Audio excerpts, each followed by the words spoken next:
चालू करा।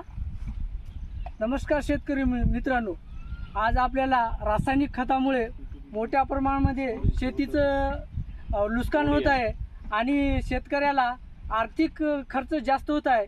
त्यासाठी आज राष्ट्र विकास ॲग्रो एज्युकेशन संस्था किनवट यांच्या मार्फत आज जीवामृत या घटकापासून शेतकऱ्याला आर्थिक फायदा आणि शेतीला असे पूरक असा सकस शेती तयार करण्यासाठी जीवामृत या घटकापासून शेतीचे एक संवर्धन करण्याचं काम या घटकापासून होते। तर जीवामृत तयार कसा करायचा, तर सुरुवातीला बघा 200 लिटरची टाकी घ्यायची। त्याच्यामध्ये 10 किलो देशी गाईचं शेण आणि 5 लिटर देशी गाईचं गोमूत्र आणि हे चना डाळ 2 किलो याचं द्रावण तयार करायचं आणि गुळ 2 किलो याचं द्रावण तयार करून घ्यायचं।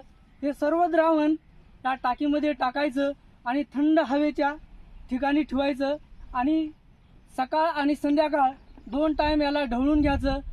हे द्रावण तयार झाल्याच्या नंतर 8 दिवसाच्या नंतर आपण आपले हे पीक